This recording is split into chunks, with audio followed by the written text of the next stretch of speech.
Yo, yo, yo, welcome in, y'all. It's another one about to go up one time for the one time. This was a surprise, like a little surprise live, busting it on out, getting it back down. Got to get back, push through that algae. If you haven't already, double tap that screen for us one time. Tonight we have a good one with uh a brother and a sister that didn't go so well, and another with a brother and a sister that did go so well. So we gonna lock that in and get that going.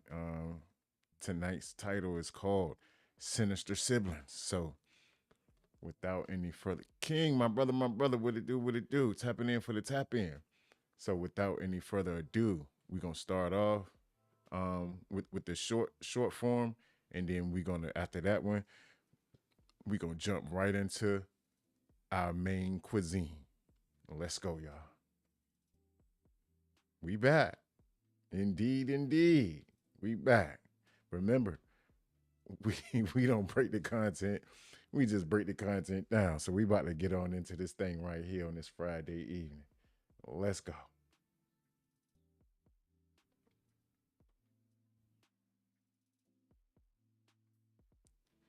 Good to good. Nothing to do with her disappearing whatsoever, man. I love her to death. Where the I don't know where she's at. I don't know where she's at. This is David Haggard, and right now, he is playing the role of a grieving brother. Off the muscle, David looked like a smoker. I don't know his choice, but he definitely looks like a smoker. He looked like the dude from Men in Black, the first one that was like, "Oh, my sugars! I need my sugars." Let's go. What he doesn't know is that detectives are already several steps ahead.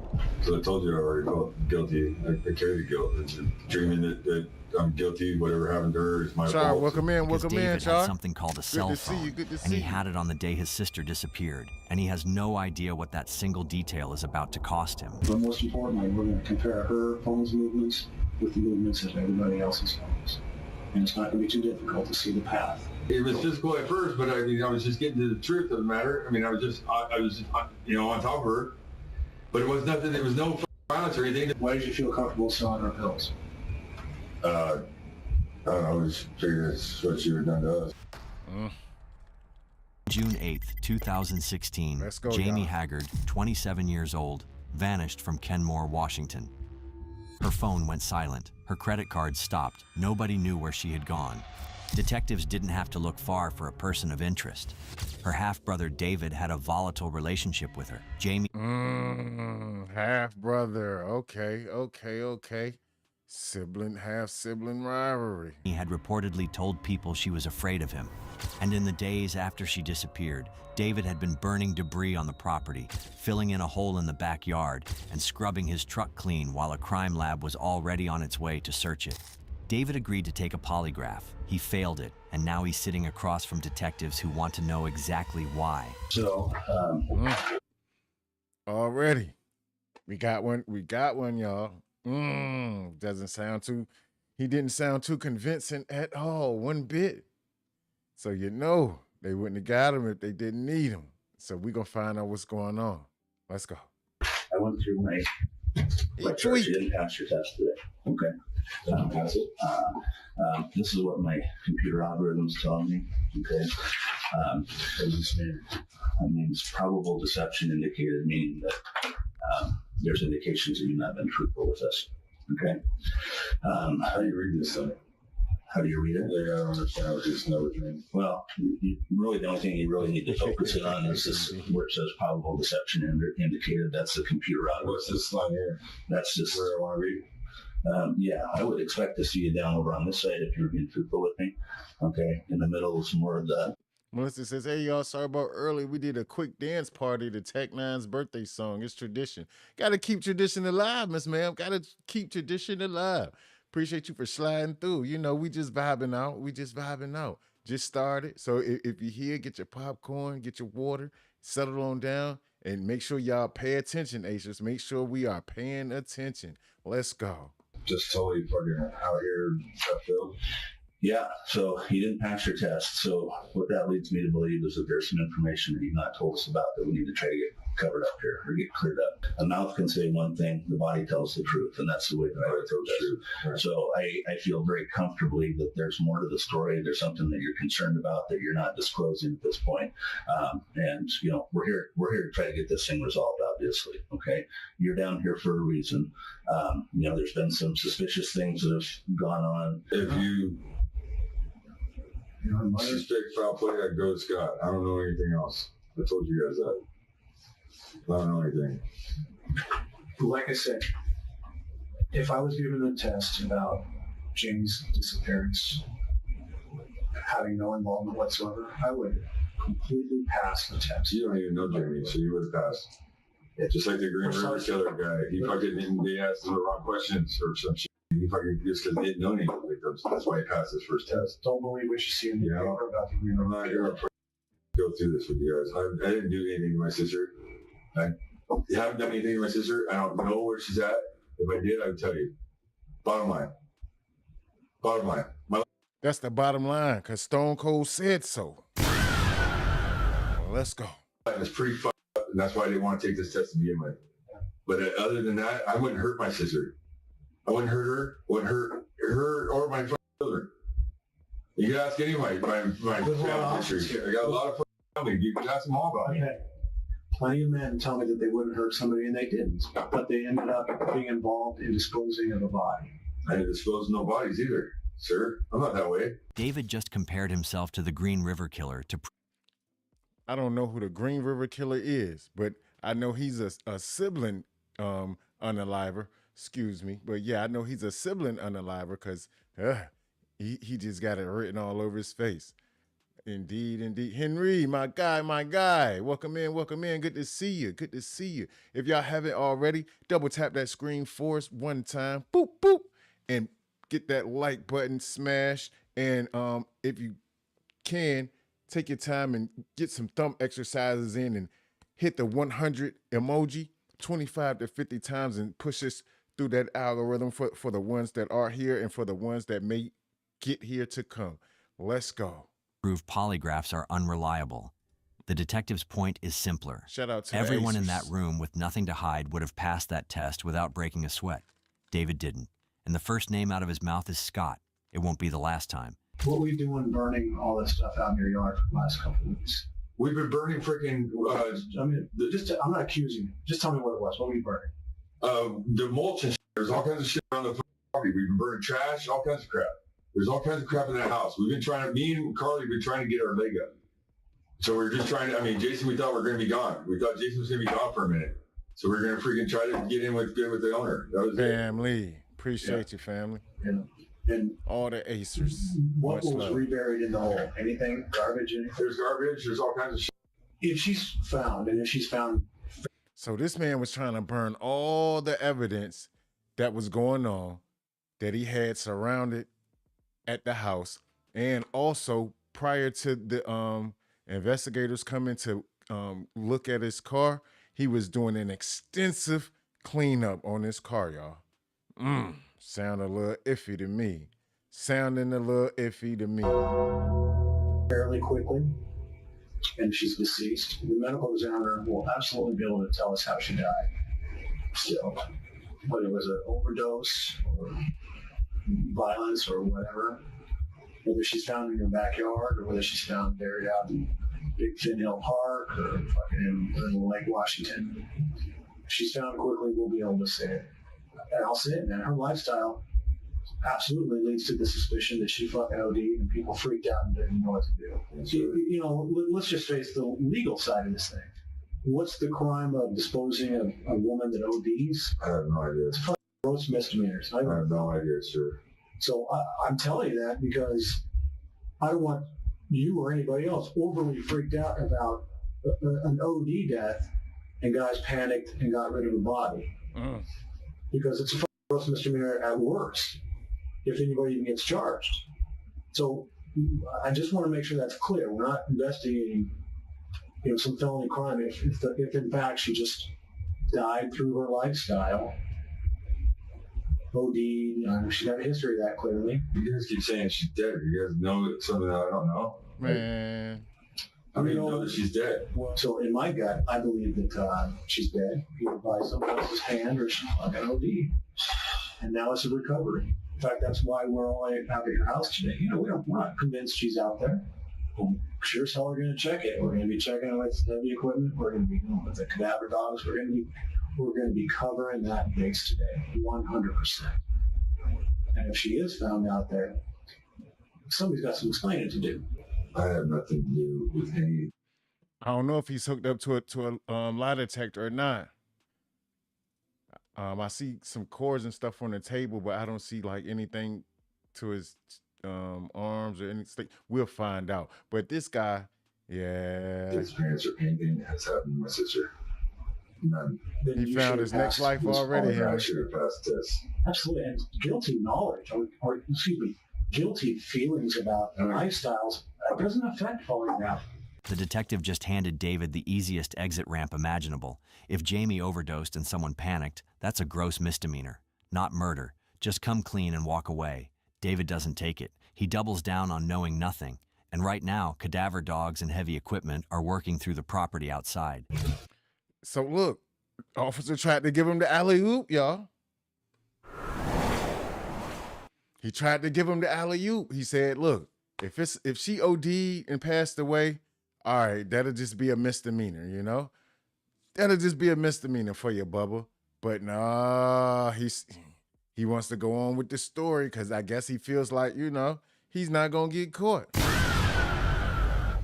But he was selling her pills back and forth on a high-time basis. But I'm not sure what type of pills they were, but hopefully they let us know and we can find out more info. Let's go. When was the last time, let's be very formal. I know you've been asked this question before, but I haven't heard it straight from you. When was the last time you physically saw her? The morning that she came back, Thursday, I guess.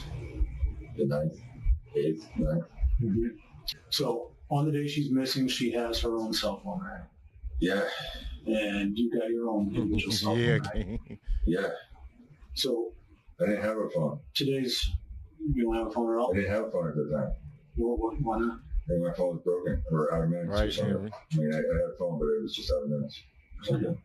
So whether a phone's out of minutes or not, it communicates with cell towers all around. Right. To give its GPS coordinates and where things Right.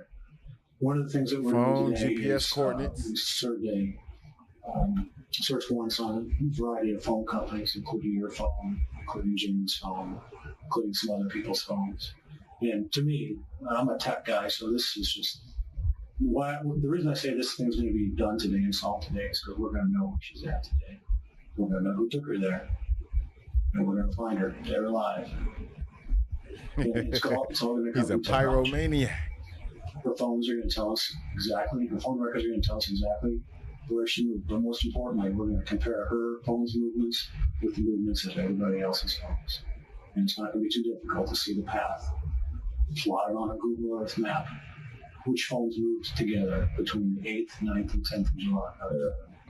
Well, my phone probably was at the house the whole time. Well, maybe that's the case. I didn't have a phone.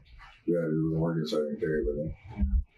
And second, He said his phone was probably at the house the whole time. Okay, so where did you go then, buddy, without the phone? If you left the phone at the house, quote unquote, the whole time, where did you go without it?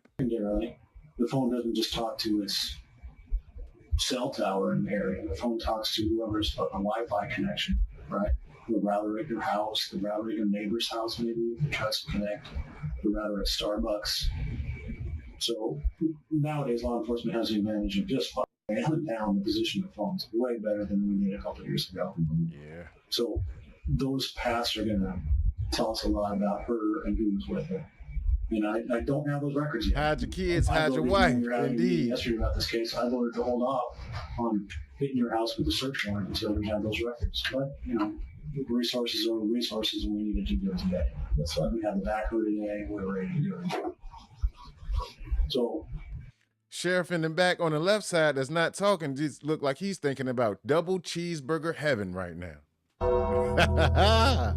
since While the other I one won't needs to assume eat a you're not being cheeseburger. completely honest about things because of the polygraph that you did not pass.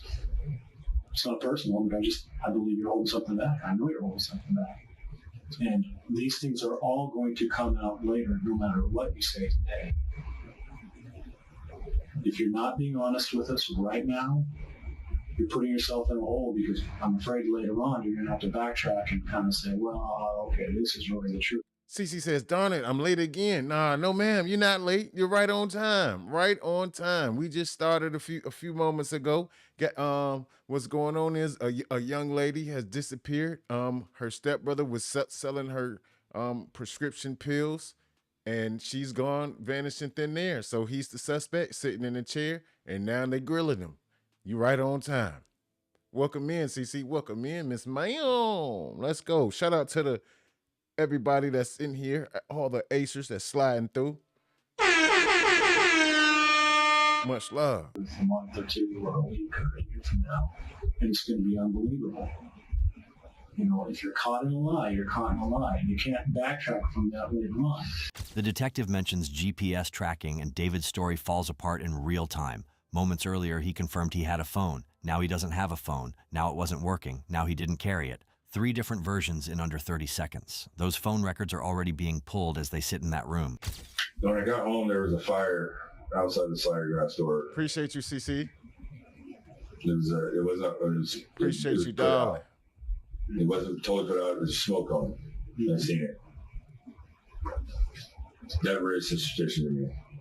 I didn't know what that was about. I've been thinking about that ever since this investigation started taking off. What was it about? Other than that, I don't know anything else. Why is that relevant? Why do you think that's relevant? Because it was just you guys keep asking about that backyard and about why we buried what we buried and burned there. You know, it's just weird. I don't know. No, it just seemed like something I should say to you. Well, most guys would have a standard burn pile, right?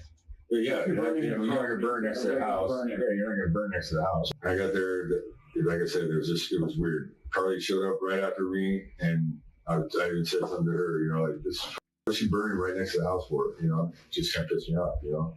Trying to piss him off. Whose fire was it? That was his fire. I thought Jamie was fire. What day was that? That day. Yeah, good day. The last time you saw her? Yeah. Did you confront her on it? Or did you not see her after that? No, I didn't see her. She wasn't there. No, that's what I was pissed off about. The house was wide open. Fucking, here's this half fire, you know. Like I said, it wasn't a fire, but it was smoking, you know, smoldering. So was that the only time the fire had been? He said it wasn't a fire, it was just a half fire. Man, he made the fire, he made the bonfire, any type of fire that was needed, he created it to try to get rid of some evidence, y'all. I duly believe, and he got on a red shirt already. You know he's a pyromaniac. Indeed. Morgan, what it do? Good to see you, Miss Ma'am. Much love. Good to see you. Lock on in, more. Lock on in. Last year we found 2 people in suitcases because their friends panicked, didn't know what the fuck to do with bodies. This was a surprise live. Folded these chicks in both cases. Folded the chicks up in suitcases and dumped them. One in SeaTac or one in SeaTac, one in. It's like, Jesus Christ, just call and say she got too high and fucking, you know what I'm saying? Just fucking deal with it.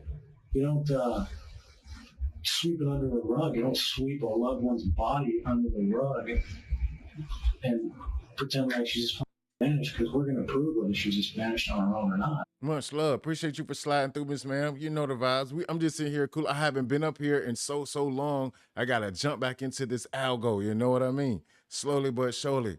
We rise. Let's go.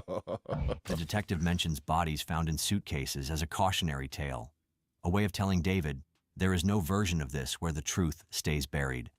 What he doesn't know is that he is describing exactly what is going to happen to Jamie, and David sitting across from him has no visible reaction to that detail at all. I'm telling you right now, I don't know where my sister is. If I did, I would tell you. If she OD'd in front of me, I would tell you. I don't know. Did you get into a fight with her? Take your time, Melissa. Take your time. No. You got one of these for sale, Melissa? Did it turn physical? No, not any more than no. Well, what does that mean? I mean, yeah. I mean, it was physical at first, but I mean, I was just getting to the truth of the matter. I mean, I was just on top of her, but it was nothing. There was no violence or anything. The cops came there. I know that. And the cops checked her out, and I was scared. I didn't do anything to her. 24 hours later, though. 24 hours later, she wasn't at home. Right. She was gone all night.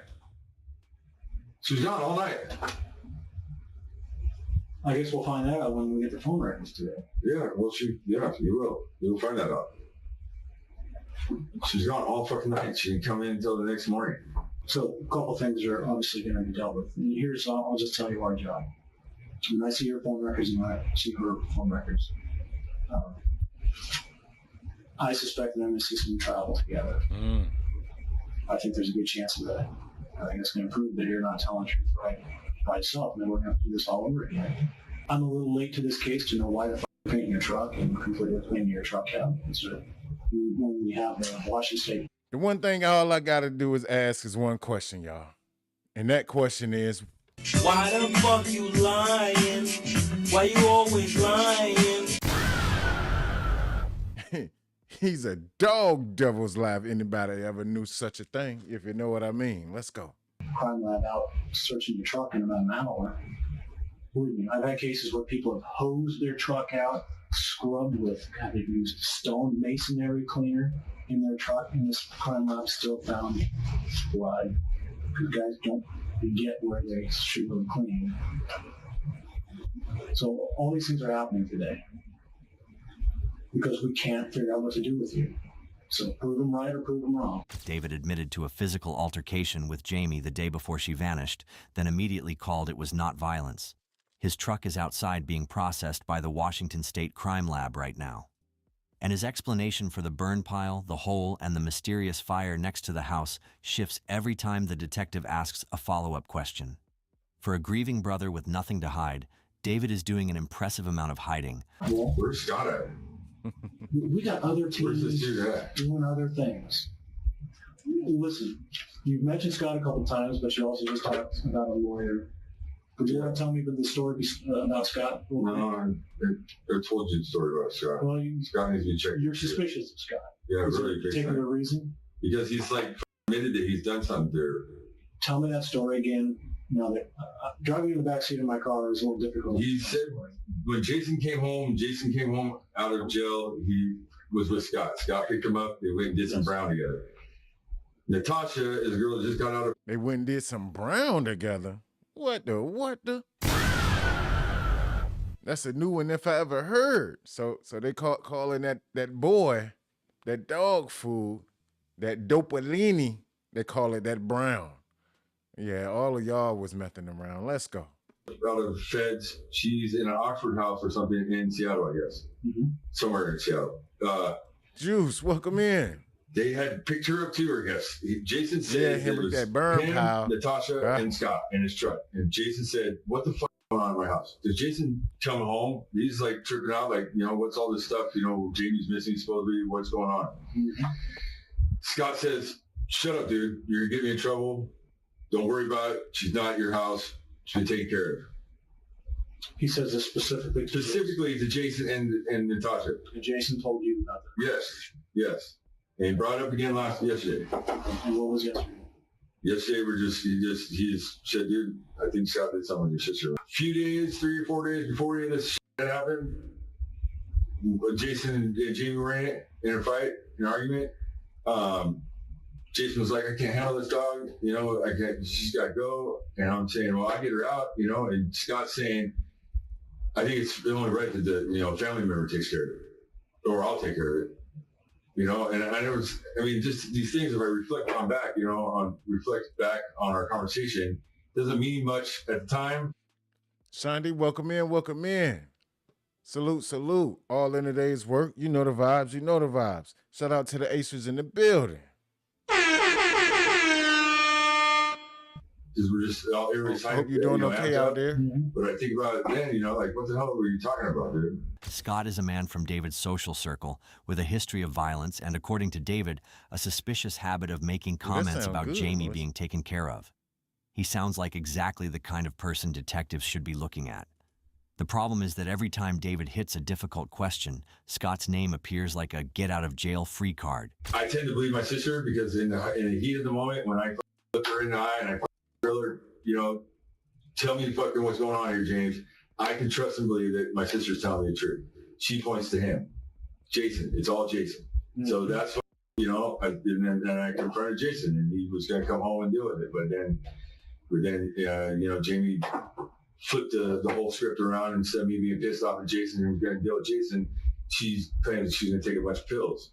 And that's when the whole picture came out. I had her in the. And then Jason's popped in. He's trying to throw Jason up under the bus, and Jason might not have had nothing to do with it. He comes home that night, yeah, because the cops come, and this time I'm dealing with my sister. She's in the bathtub. The whole time I'm thinking that she's taking a bunch of pills, and I know I don't know what pills she takes, but I know she gets some gnarly fucking stuff. So I'm not sure, I went from rage to empathy here, and I'm an addict, so of course I didn't call the cops. I should have called the cops, but I didn't. I get her to fucking throw up, or I'm threatening to stick I didn't want to stick my finger down her because my little sister, she bite my finger off, so she's mad at me, and I'm thinking. Big shout out to Cece for the party hat. Dun, dun, dun, dun. Going up. Appreciate you, ma'am. I get a spatula. She said, no, I'll throw up. I was going to stick a wooden handle or something down there. And she said, no, I'll throw up. So she's acting like she's throwing up. I take her to the fucking shower. I get her in the shower. I'm on the phone with Carly, dealing with her, going back and forth. I'm on the phone with Carly, and King County the sheriffs are walking up. And I say, the sheriffs are walking. Their house was like a methadone clinic, y'all. Gosh almighty, they just got plucks everywhere. Everybody's just faded, throwing up, getting back up, laying back down. Everybody's in the world of droopiness. Let's go. Yeah. And at this time, it's I'm talking to Carly, and then they're walking up, and so I go back to the bathroom, and at this time, the bathroom door is not open anymore. It's partially shut, a little bit. Down too. And like I said, I'm thinking back on it, and I'm tripping on it because of just how the layout was. I didn't think about much of it at the time, but I opened up the door, and here's this girl that was supposed to be took a bunch of pills, was laying in there, in her fully clothed. At one point, the tub was filling up, and I realized that the little stopper that stops the water was up, and I put it down, and I slapped her on her arm and said, "Not on my watch, James. You better stay with me. What the fuck, To deal with that, to go in. Not on my watch. You better stay with me. Oh boy. So he said that to her because he felt like she was about to OD. Okay, let's go. Here to tell her that the sheriffs are here. This girl is like fully undressed in a towel, getting out of the shower like she just was taking a shower. Healthy. Like taking a shower. Like yeah. Yeah, Juice. I was showing support for your girl Trisha Nicole. Chill vibes, very hospitable. Yeah, indeed. Indeed. Look, I went over there last night though. I just had to support, get my double taps, do my like, comment, subscribe, share, post, and tapped in for a few minutes because it was I don't do the how can I say the drama. So, I just try to stay in a positive notion in the YouTube space. That's all. But outside of that, yeah, she's always on a positive vibe. Positive vibe. Kind of like a little bit maybe groggy, or still playing a part. But I'm like, the fucking cops are here. I was tripping on it, and tripping on her. And she's like, well, just go in your room and pretend you're sleeping. I'll tell them I was in the shower. David just described his sister going from near-death pill overdose to fully healthy, showered, and giving him instructions in the span of a few minutes. Apparently, Jamie was so close to death that David needed a spatula to save her. Then the sheriffs knocked and she walked out of the bathroom like she had just finished a conditioning treatment. Do you have any pills that belong to her in the house? Is there a stash of, was it Vicodin? Is that what she gets? She was fighting and morphine, all kinds of shit. Why? What the fuck? How'd you get no more? idea. I have no idea. I have no idea, sir. And I just found out that she was on fucking psych meds too. Just got a prescription too. So in your personal space in the house, is there going to be any of that type of medication? I'm not talking about like one pill that you might pick up here or there. And my personal stuff? Yeah. No. Or No, I don't fuck pills. it's my understanding that Jimmy. I don't know her YouTube name by heart, King. As Did leave some pills behind, is that correct? brother. There were some pills there. But I mean, Did you sell a couple of them? I don't care to do. I'm not looking at. yeah, we did sell some pills. Yeah, look. Shawnee says, I'm high, but what the he need a spatula for? My thoughts exactly, because I'm sitting here like, what in the Lord, goodness gracious, what you need a spatula for? Oh no. The only thing I was thinking of, like, okay, was he trying to put it down her throat for air? What was going on with the spatula thing? But hey, you never know until we find out. Let's go.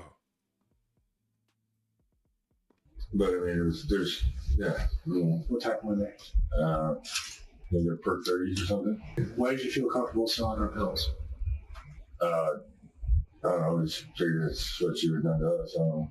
I guess one option to, if I got to think of the fucking bad side here is that you sell or allow her pills to be sold because you know goddamn well she's not coming back. I.e., she's already gone. Earlier in this interrogation, David said he had no pills belonging to Jamie. Then detectives found them. Then David admitted selling them. His justification, that Jamie would have done the same to him, tells you exactly what kind of person David is. Not a grieving brother, a man who saw his missing sister's prescription medication and thought, free money. But the detective puts it more cleanly than David ever could. You sell a missing person's medication when you already know they are not coming back to need it. I think your phone records will go quite a ways to go one way or the other. And either. Melissa says he thought he was SpongeBob. I'm ready. Head ass boy. Let's go. Mac, what it do? Nah, you're right on time, brother. You're right on time. Good to see you, man. Good to see you. Oh, shout out some good goldens to the Acers. Let's go. Cause I'm ready. Head ass boy. One of those things that got to break to clear me, so I haven't done anything, and I will repeat myself. I haven't done anything. Here's what I think happened to her. I mean, it's really only two scenarios. She OD'd somewhere, most likely in the house. Somebody freaked out and tried to get rid of her. Or somebody probably beat the fuck out of her and killed her. And I doubt she was stabbed or shot. I'm going to guess that she was probably pummeled to death. And that's a pen. And then obviously somebody had to get rid of her. Whether that happened to your house or not, I don't know. But the crime lab's going to figure it out. David just described in clinical detail 2 theories for how his sister was killed. He described one of them, beaten then disposed of, with a level of specificity that is difficult to explain away as speculation. A grieving brother imagining worst-case scenarios tends to break down. David delivers this like he is filing a report. The detective says nothing. He doesn't need to. Hell no, he don't need to, because the man is giving you the plan right there. All in all. And the thing about that is, why would he go into such specific detail, right, y'all? When he just said himself, well, what? How do you know she's DEAD? Huh? How do you know? What? Now you're sitting here giving up the plan for the man. Oh, man, while your head rests on your hand. Let's go, Jabberjaw. Indeed. In the end, you're not passing the polygraph. The simplest polygraph we could design for a man like you in your position. Hey, Miss TT, welcome in. Welcome in, Miss TT. Good to see you, baby.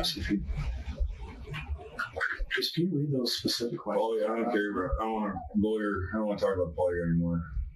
Welcome back. If you want to be done, we can be done. I'm not going to be done. I'll talk to Scott. Okay, because we still need to team up on this. We're going to find your sister. Right. Yeah. I want to be finding Delicioso. Yeah. Yeah. Well, I'm not the guy. But you got to know where I'm. You got Horchata. to know all the thoughts in my head. You Yeah, got to know every yeah. step that I'm thinking. Yeah. You got to know every scenario that we're going to consider and rule in and rule out. And all this is uncomfortable as fuck for you, I'm sure. You don't have to like us or whatever, but we're going to do it together. Speaking of, we're gonna do it together.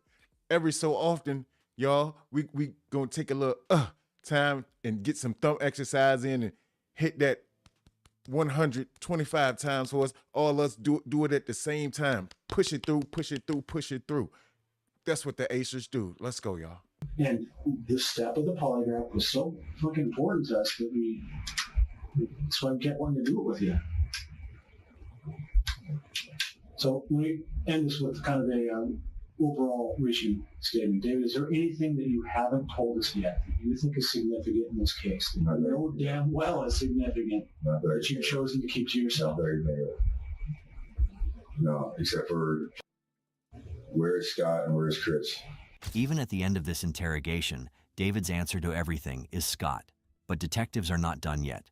While David has been redirecting suspicion for the past hour, his partner just sent a photograph. And what it shows is going to be very hard for David to explain. Yeah, because David is trying to push the narrative to it being someone else. So my partner just texted me this picture of a note that you left on the garage for your girlfriend. It's just my reading of it. He said, I don't want to talk anymore. Okay. Got him, coach. Got him. So he was planning on unaliving himself, y'all. This man was planning on unaliving himself. Question is, why? Because he felt guilty. The guilt was eating at his every aching bone in his body, and he couldn't take it no more. Let's go. Here's my own question. Crazy I don't need word. to dig into your emotional head. I know the cops talked to you about that the other day. The patrol cops went up and talked to you about it, and they did not do a involuntary. There was nothing. Yeah. Exactly. So I guess my only question was that note written. When was that note posted? Like fucking this morning, right before we showed up? No, that was during that time. Okay, so that note's a few days old at least. Yeah. So it's nothing You new. forget about it, yeah. Okay. Do you still feel that way right now? No. No. Okay. So things I'm required to ask. I'm see the note today. We didn't see the note before, obviously. Does Carly Because think you had it's something to do with 125 James's done. Thank you, Miss TT. No. Okay. Because in the note, it almost looks like you're convincing her that you didn't have anything to do with it. No, I didn't say that. I fucking didn't do anything. When most people write a suicide note, they are consumed by their own pain. David used his to manage someone else's suspicion. David Haggard walked out of that interrogation room without being charged. But detectives kept working the case. In May of 2018, nearly 2 years after Jamie vanished, a litter crew along a Snohomish County road found human remains inside a suitcase. 2 months later, the medical examiner confirmed they were Jamie's. She had died by homicidal violence. Court documents revealed that David had texted family members pretending to be Jamie after. Okay, gotcha. Gotcha was just trying to figure out who I was chatting with. Both of them, and I gave you his number, and he is not shy when it comes to women. After her death and burned Now I have construction to go. equipment to destroy his fingerprints. In 2019, when witnesses thought they had spotted Jamie alive, David told them that was not possible. A jury found him guilty of second-degree murder. He was sentenced to 15 years in prison. Jamie was 27 years old. Our hearts go out to her family and to everyone who loved her. Thank you for watching today's video. Bubba. Crazy work.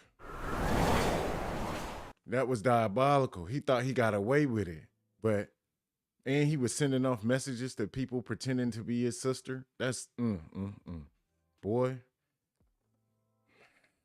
he not gonna make it. He not gonna make it. He couldn't live with the fact of what he done, and it was eating, and it was definitely eating at his soul, y'all. It was eating at his soul. He did so bad that it was like, he wanted to take himself out.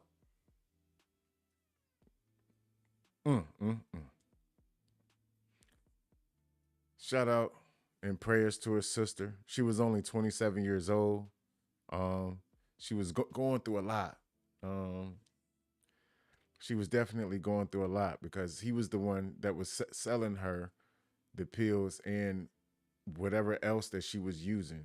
So the sister was probably ODing, and also from the coroner's perspective, she was beaten very bad. So, and he had just got into an argument with her and was physical with her, but he said they didn't fight. Nah, you're going down, Bubba. 15 years, 15 blickups, they got you.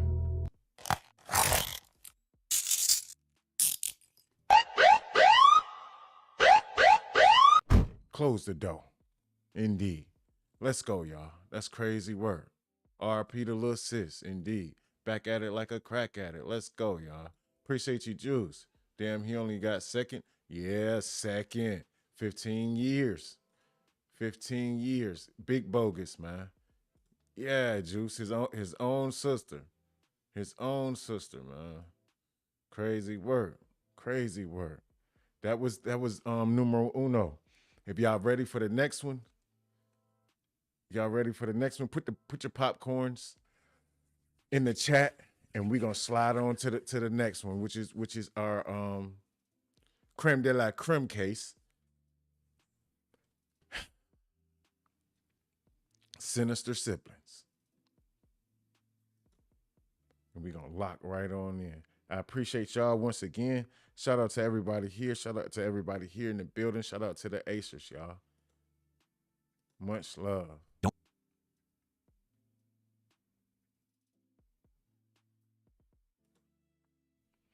So this one here is about the Sinister siblings. We're going to pull this right on up. And we going to get into them. Let's go.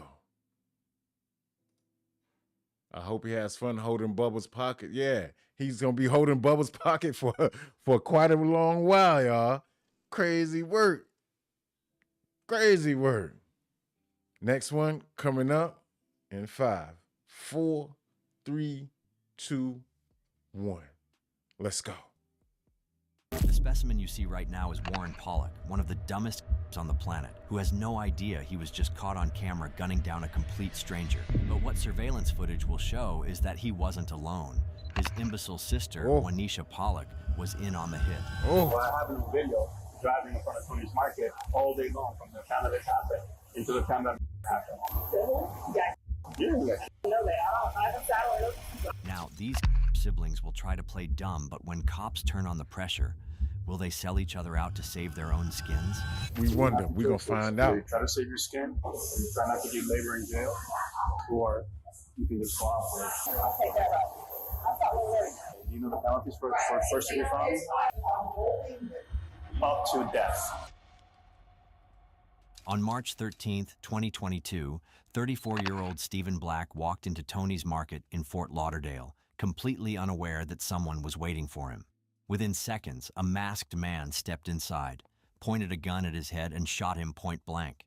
Surveillance footage and the getaway car's license plate led police straight to Wanisha Pollock and her younger brother, Warren. Wanisha and Warren. Gosh almighty. They on a sinister street, y'all. Sinister siblings sensed in singing Sonic somewhere south of Saratoga. Gosh almighty, alliteration is fun when you're blitz. Indeed. Say it 5 times fast, Juice. Let's go. But the Pollocks weren't the only ones involved. Hours earlier, Stephen had gone with his friend Antonio to confront Antonio's baby mother, Tiffany King. The argument escalated, and Stephen ended up punching Tiffany's stepfather in the face. Tiffany's mother then posted Stephen's picture on social media, and that single post set everything in motion. Now, Wanisha and a handful of other people connected to that day are about to sit across from detectives. Let's see if their stories can finally crack this case wide open. Nah, that wasn't outside, Juice. That was inside. Definitely inside the store. So you know where this is about. You know what I'm investigating. Oh, no. This is the homicide that happened at Tony's Market. At Tony's Market? Yeah, that was CCTV footage caught from inside the store. Gosh, Down almighty. the road on 8th Street. I just believe that. I've been on here for a year, but I don't want to. I know more than what you think. Okay. Well, excuse the hell out of me. Next say, nah, not there. Outside my house. Okay, understood. Hope you all right. Stay safe. Stay away from the windows. Get down. So I don't. Like I'm. Damn. So. Okay. All right. Tyrone's dad or stepdad that got slapped, got hit that day. Okay. That guy that did it, you know who got killed. So who got killed? Yeah, he got I killed. didn't know that. I don't know these people. The only person I know is that side of the family. Yeah. Him. He's the only one you know. Is he the baby daddy? Yeah. Okay. So his stepdaddy gets punched, and then an hour later, or within a few minutes, it's a planning motion to get the guy that did it. And your car Oh, was she used. pregnant. That's why we have your car. Yes, daddy. Who was driving your car that day? Her one piece says, yes, daddy. What? What? Let's go. Well, I have it on She's a video. freaky frog, y'all. He's Freaky parked frog. all day long from the time that this happened until the time that murder happened. You were driving it that day? Yeah, I have my car. You know what day I'm talking about? I don't know exactly. I don't remember. It's March 13th. I don't remember exactly what day. You ever been arrested? Huh? You ever been arrested? Uh-huh. Have you ever been convicted? No. What you been arrested for? Aggravated assault with firearm. Aggravated assault. So nothing really happened to you. All right. Well, the whole reason why I'm doing. Do y'all see the windows? Lordy gracious. If y'all don't know what that is, y'all, it might be potential black mold. It might be potential black mold, y'all. It's running down. It might be potential black mold. This is because when I arrest people, I want to make sure they go to prison. Okay, I don't prematurely arrest people so they can get out if I don't have enough evidence. And what it looks like, I'm going to look for a conspiracy charge, and you're going to be roped into that.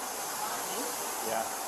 From the I don't care look on Juanisha's face, it's already obvious she's not planning to give detectives a single useful answer. Yeah, them eyelashes big as goddamn ever. Them things look. That's one eyelash, y'all. One whole eyelash that's sitting right on her face. Gosh almighty. They tweet. Let's go. Even though she's been caught, she boldly says she's the only one who drives her car. But instead of helping her, that statement just puts her right in the middle of everything, because now she still has no real explanation for why that same car was spotted around Tony's Market on the exact day Stephen was killed. All right? So you're going to have two choices. Either you try to save your skin and you try not to get labor in jail, or you can just cooperate. Either way, you're going to require the assistance of a lawyer to help you. Okay? I'll take that route. It's not fair to be put in that position. Whoever put you in that position. But the men in your life haven't been taking care of you. Understand what I'm saying? I'll talk to the lawyer.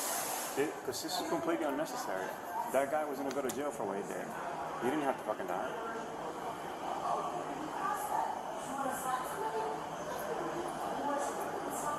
But you can't just kill somebody and think that nothing's going to happen. There's She no looking like she don't care though. One bit. There's consequences.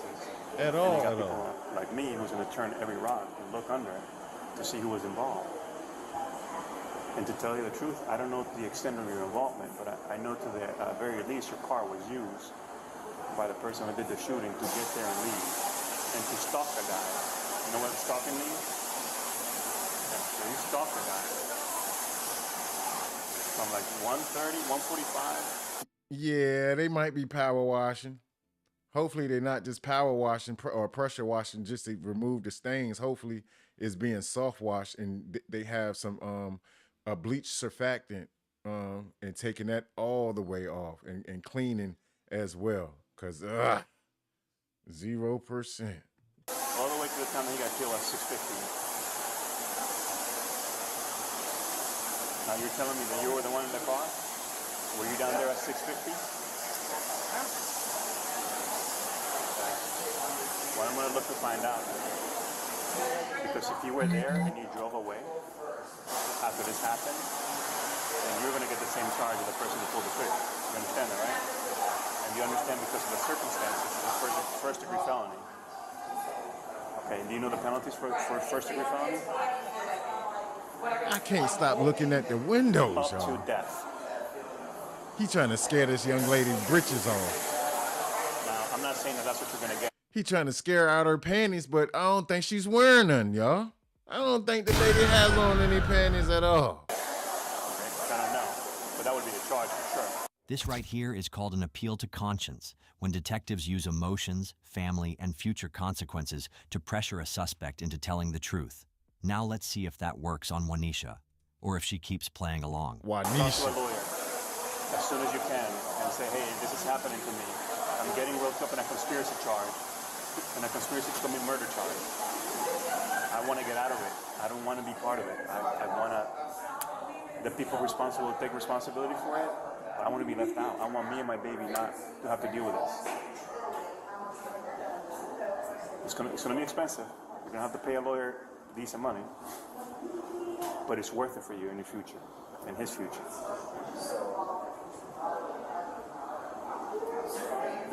She don't give not one goddamn at all, y'all. Come on now. Lawyer that helped you in the previous case, can you give Yes, him a call? honey, 0%. I don't have a lawyer. So how did the charge Yeah, Juice. Look, okay, what caught me was everything that's binging me, okay, is the umbrellas, the notation on her one piece, that little nip ring that's poking out, and definitely the goddamn windows. Lord. Because the boy went on that. So it didn't even get that far.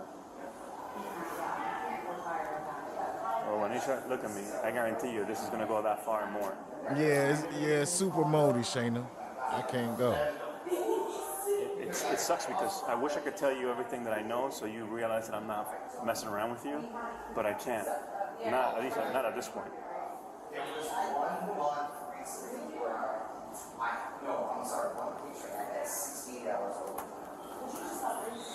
Oh, they down yonder. Look, it's mold everywhere, y'all. Look, right here,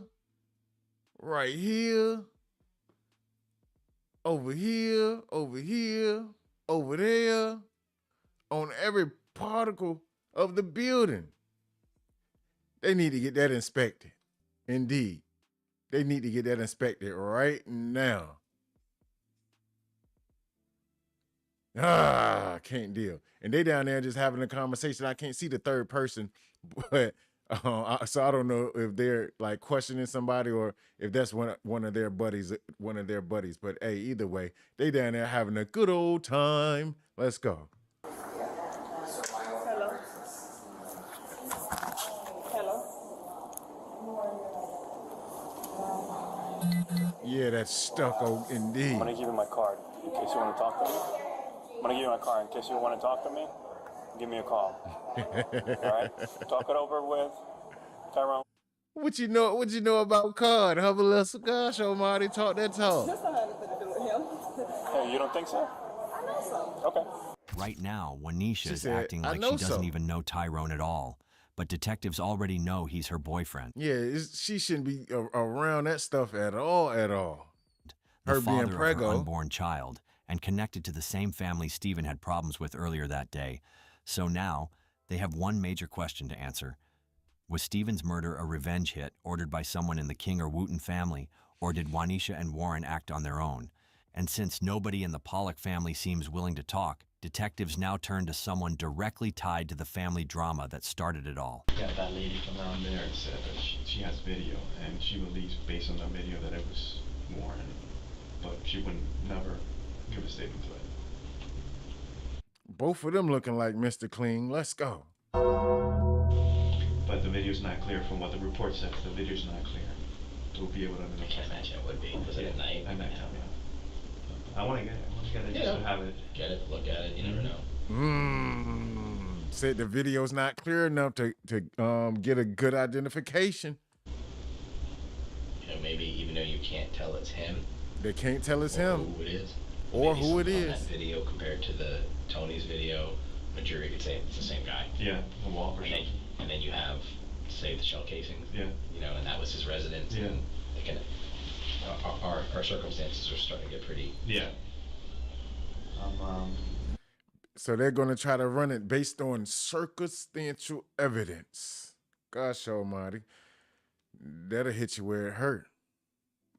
I gotta go down to Magic Gardens. They're not very helpful.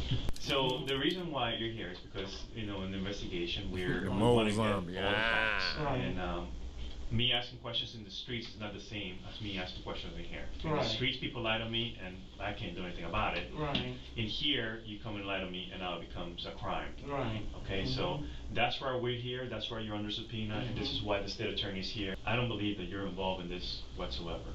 Okay, but you may have information that might be relevant to this investigation, and you may not even know that you know it.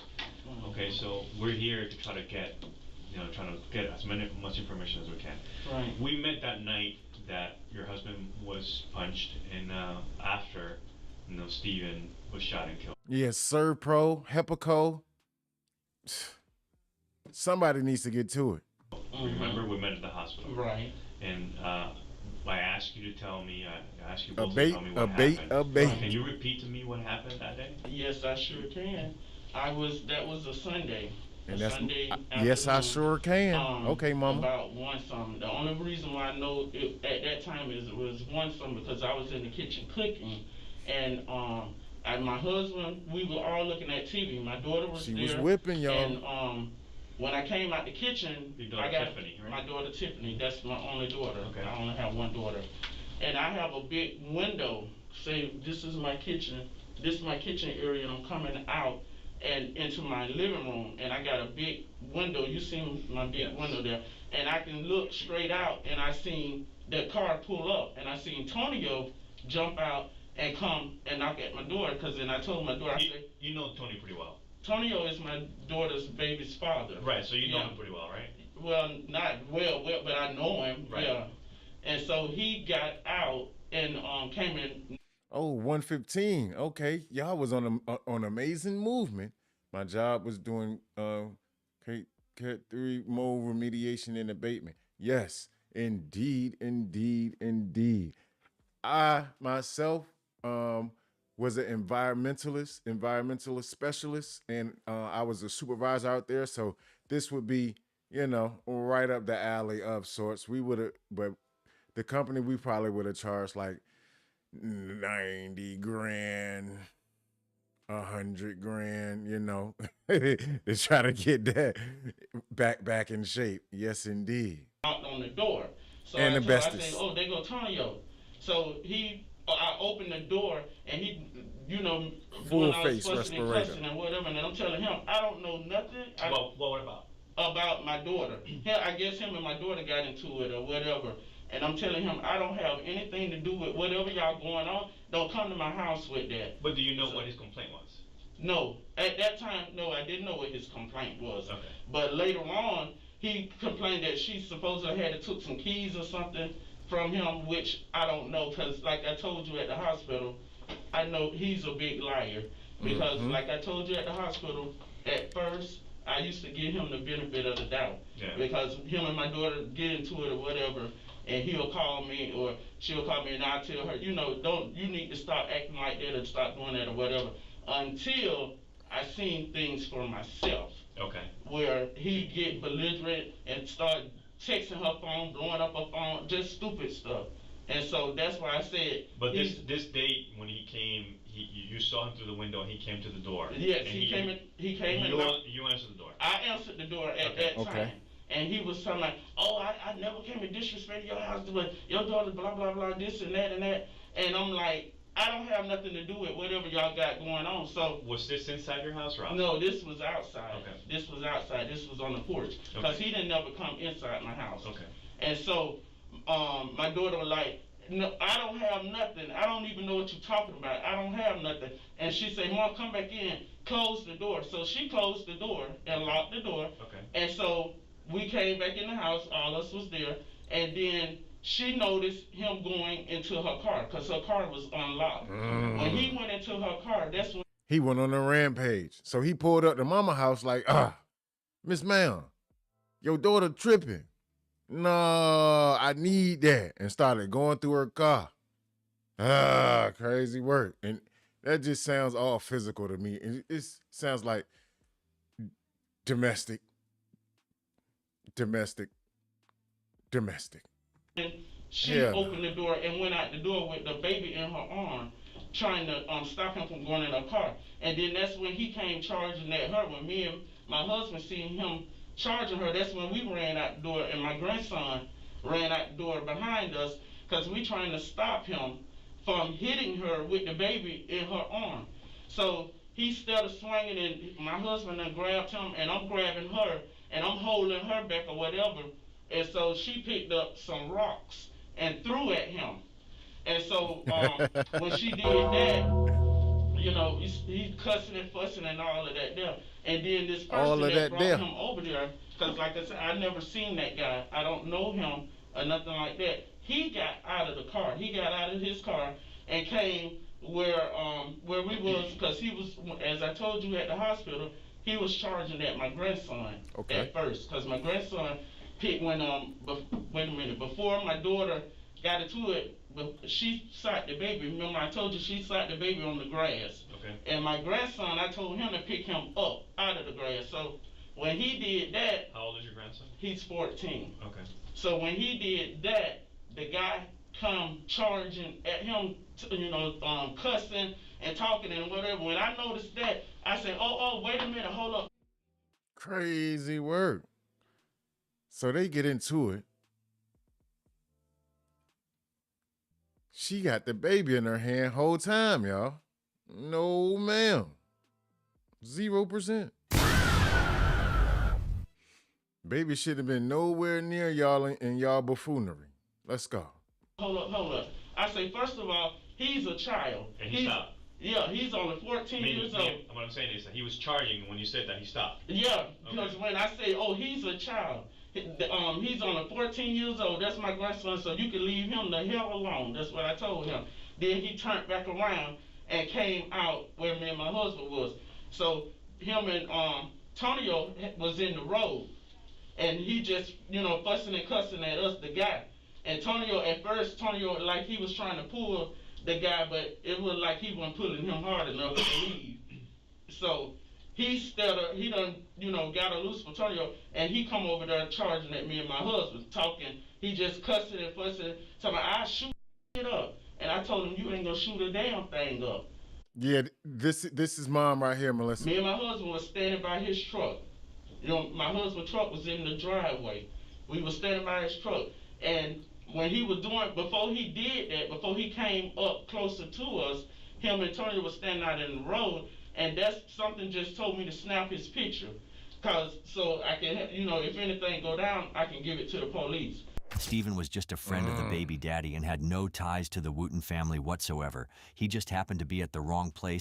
So he came, he was in the car. He had nothing to do with it. Steve had nothing to do with anything, but him being a rider for his homeboy, he jumped out the car, and then he got himself into something that he eventually couldn't get out of, y'all. At the wrong time, defending a friend in an argument that wasn't even his to begin with. But sometimes getting involved in the wrong moment can lead to devastating consequences. And if you find cases like this, with crazy revenge twists fascinating, go ahead and subscribe so you don't miss the next one. But then, that's when he came closer up on us. I'm standing here, my husband was standing behind me, standing right there. And my daughter was over on the sidewalk, and he just looking, and he inching, I could see him inching up to my husband, and so my husband kind of stepped back and took like a stance, you know, it's because he didn't know what he was fit to do, and so he looked at me, and he was up on my husband till I knock his fuck ass out, and that's when he hit him. When he hit him, he immediately hit the pavement. You see the pavers in our driveway, yeah. And once he hit the pavers, blood just started gushing out, and Gosh almighty. She said once he hit him, he hit the pavement and blood started rushing out.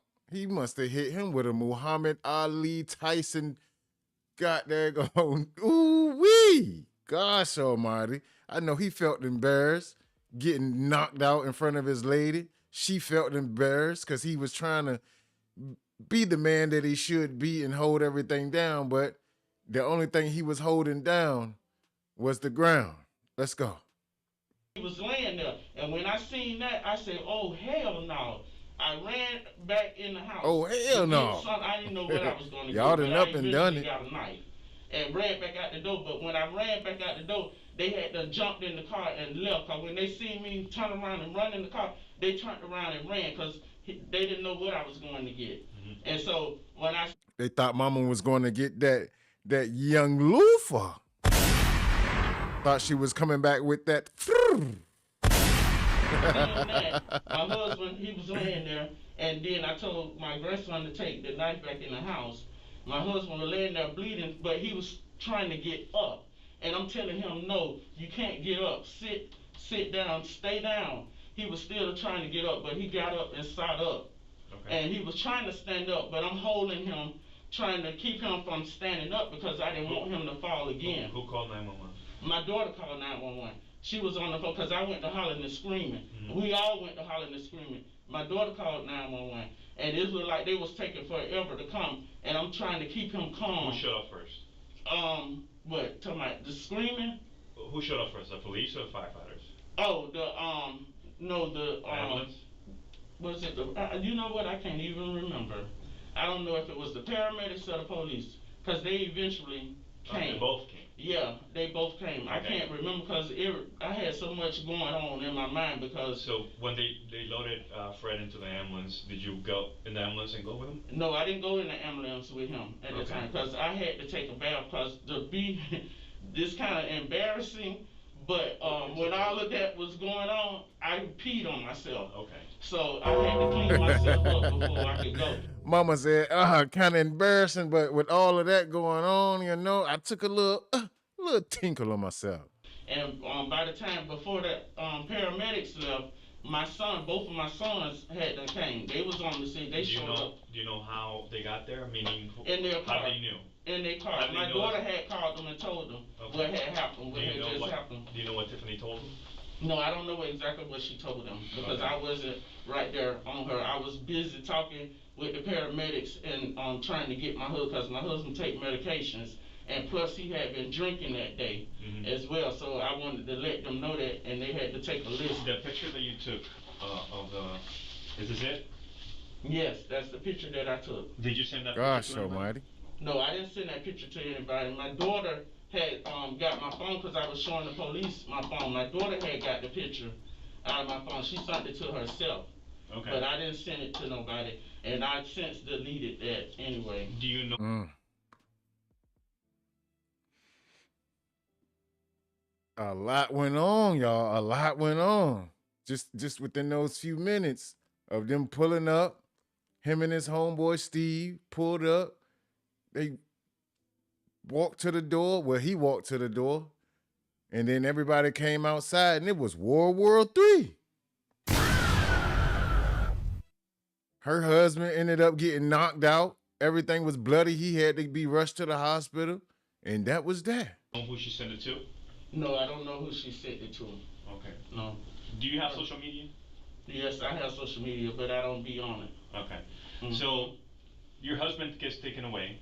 The police are there. You talk to the police, right? Right. I talked to the police. And eventually the police leave. And then they leave, right. Was Tiffany and Tyrone and your other son still there? Yes, they were still there, yes. What time more or less do you think that they left? Now, This time I can't really say about the time because, like I said, everything was going on, and I didn't pay attention to no clock or nothing like that. But when they was there, they was there because when I went and took a shower and got dressed and got ready, my oldest son went to the hospital with me. Who's your oldest son? Craig. Craig. Okay. Yes. So Craig and Tyrone. Shout out to Craig. Were the two that were there. Yeah, they was making there. sure Mama was okay. Right. Okay.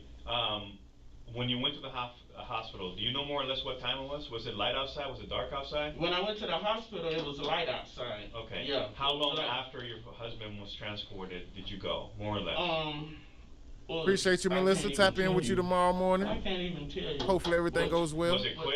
Was it an hour, 2 hours, 3 hours? No, it wasn't that long. It was kind of quick. It was. Because I would say this happened at 1:30 in the afternoon. Right, at my house. Yeah. Yeah. So yeah, it wasn't too long. Because it didn't take me that long to get ready. I had to take a shower, get dressed. So basically, that's all you did. You got ready. You talked to the police. You went inside, took a shower, and then you got up and left with your older son. Right. Who remained in the house? My daughter and my son Tyrone. They stayed at the house because they had the kids. And your grandson, okay. And my grandson. Plus, I have two grandsons now. My daughter has a son that's 14, and Tyrone has a son that's 10 years old. Okay. The grandson that's 10 years old lived there. Okay, with me. So he was there also. Yeah, he lived with my son. Well, they lived with me. Okay. So after I did that, it was light outside when my son went to the hospital with me, and I let him go in first to see Fred, and then he left shortly after that. From her version of the story, it doesn't seem like Vicky herself had anything to do with what happened to Stephen later that night. Poor little Fred, man. Fred thought he was going to go out there, get his 1-2-1-2 on, and end up getting knocked out and had to go to the hospital overnight. Crazy work. Crazy work. She gave the police the picture, she filed the report, and she fully expected the legal system to handle the rest. But the question is whether the rest of her family felt the same way, or whether someone in that house decided punching their stepfather deserved a much harsher punishment than jail. When did you first hear that something happened to Stephen, the guy in the photo? I didn't hear that until you came to the hospital. Okay, so before that you... Yeah, I had no knowledge of that, yeah. Did you talk to your son Tyrone that day on the phone? No, he called when I was out to the hospital to see how Fred was. Okay. That's when I talked to him. So you talked to him and you just told him more or less what happened? Yeah. Did Tyrone tell you what, if anything, he was planning on doing? No. Okay. No. Was he upset? No, yeah, we all was upset. Was he mad? Well, yeah, he was mad. We all was mad. Yeah, we all was mad about what happened. Yeah. Because my husband didn't deserve that. None of us did deserve that, because it's like I said, it's like I opened my door up to the devil. I agree that your husband definitely didn't deserve that. Right. You guys made a police report. You guys have cameras outside. Uh-oh, right? she might have peed a little bit right there, y'all. Actually, we have a Ring doorbell, but my husband had it not set, because he had it set for home, and it don't record anything. It only records away. How about the perimeter cameras? The perimeter. I tried to look at that. That don't show anything either. Okay. Yeah. But needless to say, you guys made a police report, and you guys wanted to press charges. Right. Yes, we did. And you and your husband wanted that guy to go to jail. Yes, we did. Yes. Okay. And yes, you gave that picture to the police. Yes, I definitely did. When did you come back home? I came back home when well, actually I came back home after my oldest son left the hospital. Welcome in, Gab. Welcome in. He left like it was still daylight when he left, so I stayed in there. Clean up. Because my husband was in the ER. He was still in the ER. So I found out that they was keeping him overnight for observation. So I left to go back home to get him some overnight bag. What time was that, more or less? I'm not sure. It was still a little bit. It wasn't. It was just getting. I think it probably was just getting dark. I can't remember what time it was. Like I said, I didn't have a watch on. When you got home, who was home? Tiffany and Tyrone was there, because she left and went back to the hospital with me. Okay. Yeah. And do you know more or less at what time you went back to the hospital? What time I went back? I think I went back. Was it? I can definitely say 8 what or 9 time. around there? It's probably somewhere like that there, yeah. I can definitely say. Was there anybody else at your house other than Tyrone and Tiffany when you came back from the hospital? When I came back from the hospital, I know his girlfriend, she was there. What's Nisha, her name? Nisha. That's all I know about is Nisha. And she's pregnant. Yeah, she's pregnant. Earlier, Juanisha clearly stated that she had nothing to do with the Wooten family. But now, Vicky has just placed her right inside their house on the very same day the assault happened. Do you know? Said she didn't know anything about it. But they just put her right at the scene, y'all. Right at the scene after the fact. Let's go. If any of your sons or your stepsons went and spoke to Stephen that day after the incident at your house, but prior to him? No, the only thing I know is that my stepson had said that he had spoke with him, and the guy told him, "Oh, my bad. I didn't know that was your dad. If I knew that was your dad, I would have handled it a different way." So, but that's about it. Have you ever seen this?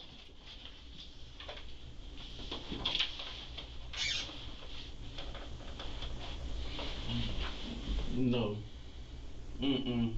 Armani King? Is that your grandson? Yeah, the story wasn't straight. That throws a whole wrench in the play right there, son. A whole wrench.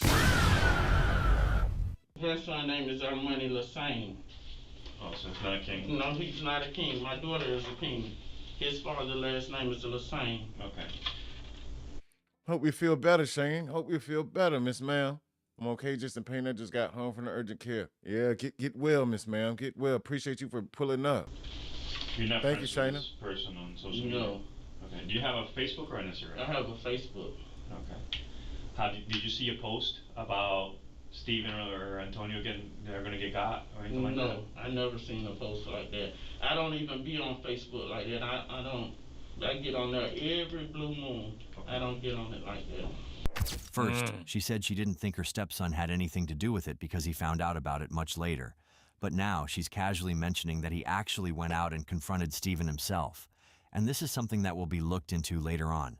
After the detectives were finished with Vicky, they called in someone else very important to this case, the very person who all of this started with, Tiffany King. I don't How know did you know? him. I didn't know him. You never seen him before? No. Okay. So tell me how this whole thing evolved. That's crazy. That morning, me and my baby's father was having an argument. We was texting each other, and then next thing you know, I got up because every day I go to my mom's house. Me and my kids got up. Yeah, I went to my she mom's told the house. whole It was story. like, I want to say 12-ish. Yeah, 12-ish, because she was in the kitchen cooking. And then I got a text message from him saying, "Say less," and then they say, you know, Saying what? say less. Say less? Because I wouldn't answer my phone for him. Say less. Or whatever. So, got to my mom's house. She was cooking. If y'all don't know, say less is just a general term, you know, general word. It's meaning, oh, all right, that's all. Oh, yeah, say less. I got you. Say less. Yeah. A silver Mercedes-Benz pulled up in the on the side where the mailbox was. I went to the door thinking it was my son's aunt because she has a silver Mercedes too. Then I seen him get out the truck, my baby father. I told him to leave. Get better, Miss Shayna. Get better. He had What do you want? Hmm? What do you Antonio want? I don't know. I put him on child support, so I don't know. I told him to leave. He wouldn't leave. We had words, squad. Did you go to his house earlier that day? Yeah, I stopped by there. Did you take something? No. I pulled the screen out, but I didn't take it. I had my baby. Alright, so you know why he was there at your house? Yeah. Okay. But prior to that, the argument, the text messages and stuff, it was concerned about the child support. Okay. But he never comes to my mom's house. Okay. So I was shocked that he came. So,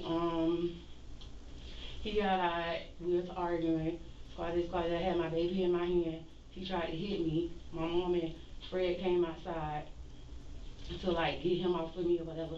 I put my baby down in the grass. That's when he came at me and tried to swing, but he missed. So we have rocks in the yard, so I picked up a rock and I threw it at him to make him leave. So he started walking back to the truck. Steven. Sounds like she's trying to get the story together from what was already said. Like they huddled up and spoke, but the stuff that Mama was, the extra stuff that Mama was saying, that wasn't in the playbook. He yelled out and said, "I'll shoot this shit up." So I'm like, what? He said it again. My mom, Fred, and my oldest son was standing on the side of Fred's truck.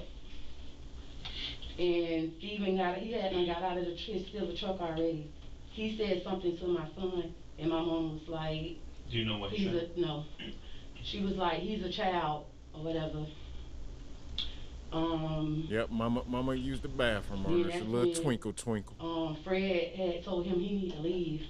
So he started walking up and was like, "I knocked that fuck nigga out."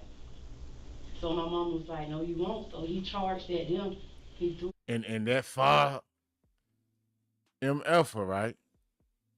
He did get knocked out, y'all. He punched Fred, and Fred had to go to the hospital overnight. I started crying. My mom told me to call the police. I called the police. It was taking too long to come. The people next door came out. The people where? Next door. Okay. They came out. They called the police as well. Was Antonio and Steven still there? No, they had them left. Okay. The next door, neighbors called the police. The police had ended up coming. That's when the police came and they was asking questions. She said that's when the police came and that's when they was asking questions. Police. Y'all. The who? The what? The police. Get it right, little mama. Got all the information. And before the police came over there, after you called the police. What was your first call after that? I called my brothers, Tyrone and Fred, and they came. Or whatever. Which one you called first? I don't know. Okay. So they both came? Yeah, they both came. Did you call Antonio at any point in time after that? No. Okay. I didn't call Antonio. It was pointless. He did all that. He called, but he came over there for it. I don't know. He didn't say, you know, if he wouldn't ever came, none of this wouldn't happen. My stepfather wouldn't have got knocked out. He had to stay a night in the hospital. And then prior to that morning, son. Like 3 in the morning, someone came and shot up my mom. They wouldn't have had anything. That was the next morning. Yeah, 3 hours in the morning, yeah. How's your relationship with Antonio right now? We don't talk. It's like... Not friendly at all? No. Okay. How was it immediately after that? With Antonio? Have you guys at all made up since then? No. Because I know it's up and down, right? Yeah, but no. Since then, it's been down. I haven't seen him, talked to him, nothing, so. You guys still consider being together? No. Okay, so you're not together with him. No. Alright, so when your brothers get there, you call Tyrone. And Craig. You ever seen this picture? Yeah, my mom took that. She took that? Yeah. Okay. And did she give it to you? Yeah, I sent it to me. I sent it to my brothers, yeah. To both of your brothers? Yeah. Okay. And what was the point of that?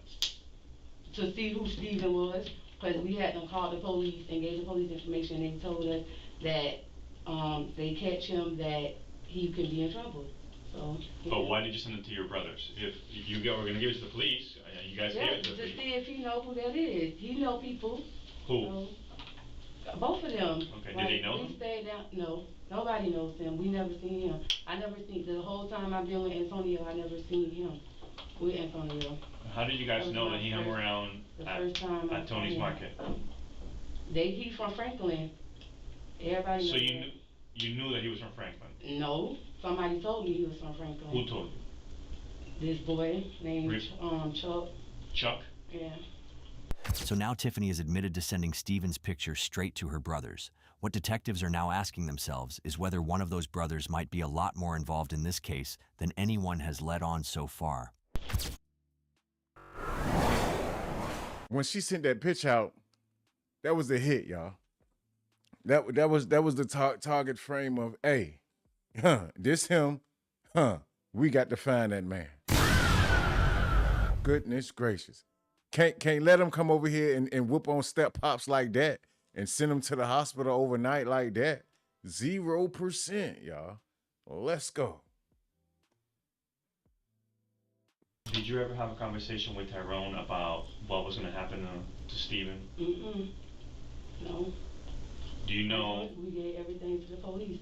Do you know Tyrone's girlfriend? I don't like her, so. You know her? Yeah. Did you I don't see? know her. I seen her a few times, spoke. We got into a little argument, and after that, I didn't like her. Did you see her that day? She came to my mom's house. She came over there. Did you talk to her that day? Yeah, she came over there. Did you tell her what happened? No. She know Fred went to the hospital though. Okay, but did she know the story? No, she don't know the story. I don't tell her about my baby daddy. Nah, Shawnee, mama didn't send out the picture.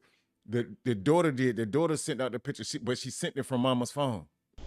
Did you show her that picture? No. Okay. Do you know what happened to Stephen? Well, his room was going around, and then I saw the news. Yeah. How did you find out what happened to him? Instagram.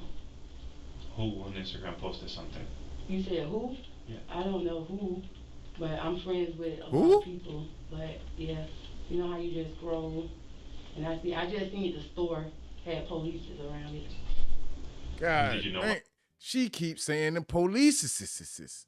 What in the hell is a police? Lord. No, not until people start posting. So when did you find out Police was the one who got shot? Crazy and work. That was like late that night. Where did you go after you left your mom's house?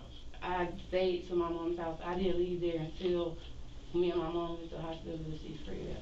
Now around what time was that? I don't know, it was getting dark. It was getting dark already? Yeah. Your mom didn't go with Fred to the hospital with the ambulance? No. Okay, she stayed with you guys then? She stayed there, yeah. Who stayed with the kids? No se hablo inglés. I was at my mom's house. And when your mom and you left to see Fred, who stayed with the kids? Tyrone was there. Tyrone, okay. Yeah. And you said it was getting dark already? Yeah. Was Juanisha there too? Was she? I can't recall. Did you go by Tony's Market that day? No. Do you know if Tyrone went by Tony's Market? No. Was Tyrone pissed? No. It was just like, why they hit Fred? Like, what Tonio came over there for? Like, he's more mad at Tonio.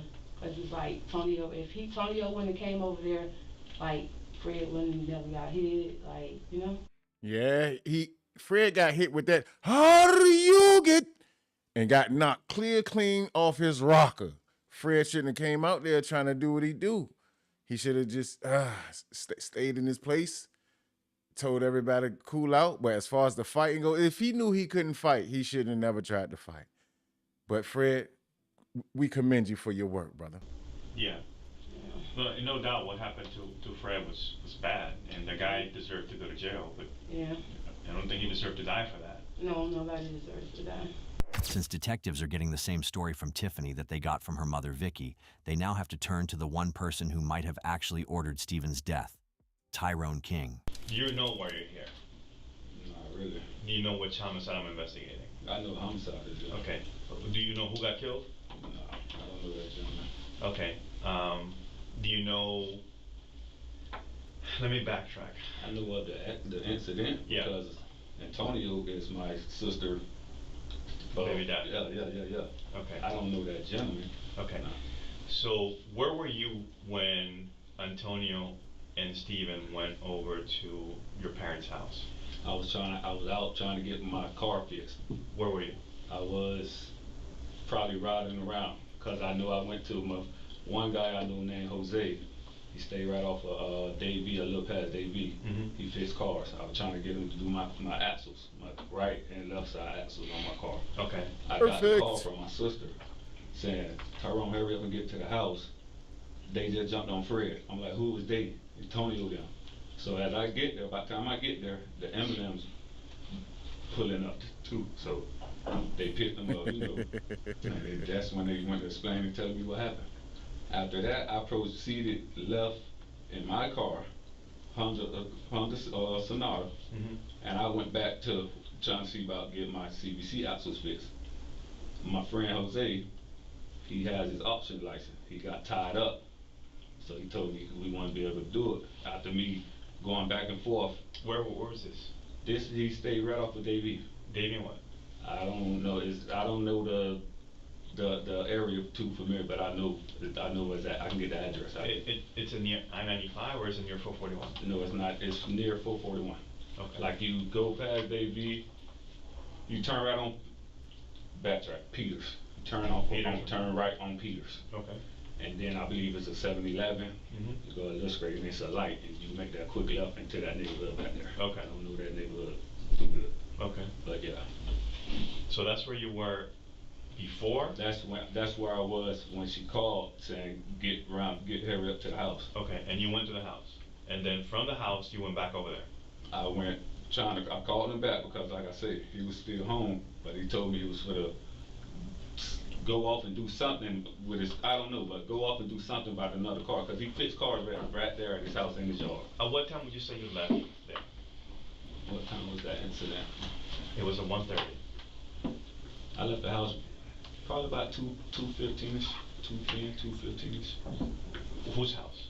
My mom's house. Okay, so you were my house while I stayed there. Okay, so you were at the mechanics, you get the call around 1:30 and you go to your house and you left your house to go back to the mechanics at 2:30? No, at 2:30. After I got to the house to see. You said you had the beer at 11 o'clock, right? What was going on and everything, I proceeded and went like I was going to go back to his house. But like I say, he called me and he was like, I'm going to go do some running around, whoop-de-whoop. I went back home after that. Also, you never made it to his house, to the shop. No. You went afterwards. You went after you went back home, after Tiffany called you. Yeah, I was already at his house before my sister called me. Okay, that's what I was getting at. Yeah, she was like, get to the house. I'm like, wow, what's going on? Okay. That's when I went to the house to see what was going on. Okay. After so when you get to the house, what did you find out happened? I found out that Antonio came over there. My sister said everybody was in the house. Who's everybody? My mom, Fred, my sister, and my nephew, TJ. Okay. They was all in the house. Antonio made his way to my sister's car, opened up her door. That's what made her go outside. Okay. As she proceeded to go outside and stop him from going to her car, he swung at her. That's what made my mom and Fred them come outside, because they looking through the window. They seen that. Okay. So when they seen that, Fred tell Antonio, hey man, you come on, Antonio, this my house, man. You tripping. Fred is not no violent person. Fred is a easygoing, you know. I met him, I know. Yeah, so Fred trying to get them to go. My sister tell me the friend, I don't know that guy, of Antonio, gets out the car. He walks up on Fred. He fenced that Fred. Who's outside now when this is happening? My mom, Tiffany, my nephew TJ, his neighbors, Mr. Sam, I don't know his wife's name. Okay. She came out, you know. The brother trying to escape everything. He like, nah, I don't know anything. All I know is what I did, and that's that. So he's trying to keep everything on quiet and on hush. Brothers doing the brotherly thing, you know? Indeed, indeed. Play, what it do, Miss Ma'am? Good to see you. Hey, you. Look at you. Welcome in. So, boom. Shout out to the Fred, ASATs in the building. My mom, you know, all in outside. But, like my sister was telling me, this guy, I don't know his name, he act like he wanted to, you know, I guess swing on Fred, I don't know. Okay. Because they say he jumped the fence So that made Fred like take his stance. Okay. And the next thing you know, they say he hit Fred, knocked him out, boom, hit the concrete. And that's what they told me. And you guys got cameras out there? Yeah, there's cameras on our house. You guys recorded it? I don't know if you gotta ask Fred. I don't know if the cameras recorded. You never asked about that? Nah. I mean, do you know if Lauderhill Police was called out or they came out? Yeah, when I came, Lauderhill Police was there. Was there already? Okay. Yeah, they was there. All right. So you leave around what time, you say, from there? From my house, I left probably about, around 2:30ish, like close to 2:40, somewhere around there. Okay, and then you say you go to... I was proceeding to go back to my friend Jose's house. Do you have Jose's phone number? No, I don't have. I don't know. I called him off Facebook. Okay. Messenger. All right. What's his name? Jose what? I don't know his last name. What's his profile name? Jose.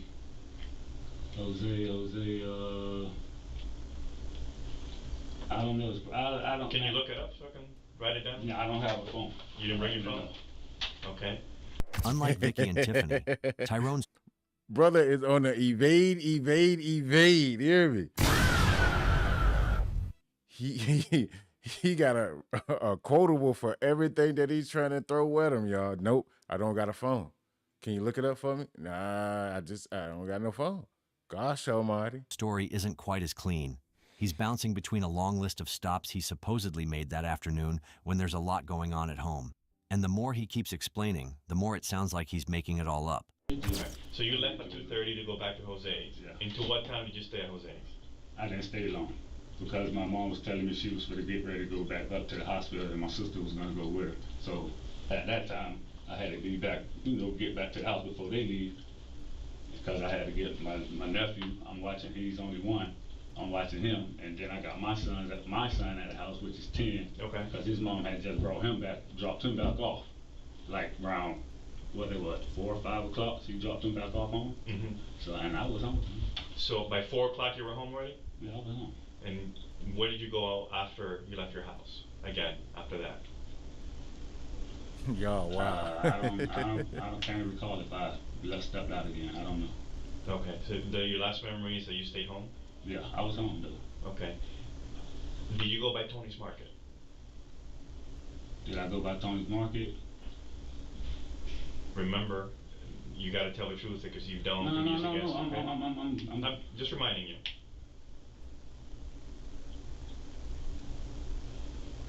They itchy. I was home. Was I home? Yeah, I was home. And then, I was home. My question to you was, did you drive by Tony's Market? But before you answer that, let me ask you this. How was the Jungle Queen? Jungle Queen was nice. Nice? You liked it? Yeah. Okay. Did you drive by Tony's Market? As that day, I believe so. I went by Tony's Market, but I wasn't around. I don't know what time I recall going by Tony's Market. But how many times did you say you drove by Tony's Market? One time, I believe. Just one time? Yeah. You believe? Yeah, one time. Whose car were you in? I was in my car. What kind of car you driving? I got a Honda Sonata, 2013. A Hyundai Sonata. A blue. Dark blue? Yeah. Do you know the tag? LBA Q59. What time was that you drove by Tony's Market? I can't recall what time it was, but I know I went. I did go because I went in and I brought a Red Bull. You went inside Tony's Market? Yeah, I brought a Red Bull. Okay. Was that before or after Antonio came by the house? That was after. All right. So, in what time was it? When you left to go to get the car fixed, or after? He playing peekaboo, y'all. He running all around the answers. You came home and you stayed with the kids, that you went to Tony's Market. That was, I believe, after. Okay, so it was after 4. I believe so. Yeah. You know how long after 4 it was? Nah. Okay. When you went to Tony's Market, did you know what Steven looked like? Nah. And there's the lie. His sister Tiffany already told detectives that... Gosh almighty. They got him hook, line, and sinker with that one, y'all. He's about to pull out that picture that his sister then sent from his mama phone that he already... Oh, man. They might got it. So prior to him pulling his phone out, to him pulling this picture out, he thought he had one. So we gonna see what changes, y'all. See if he change up his stilo, see if he change up his style, anything of that nature. And see, crazy world. Mama came in talking too much. Little sis came in talking too much. And now they wrapped up like a mummy. Let's go. She sent Stephen's picture to both of her brothers, which means Tyrone absolutely knew what Stephen looked like long before he claims he did. And detectives are about to point that out. Who's seen this picture?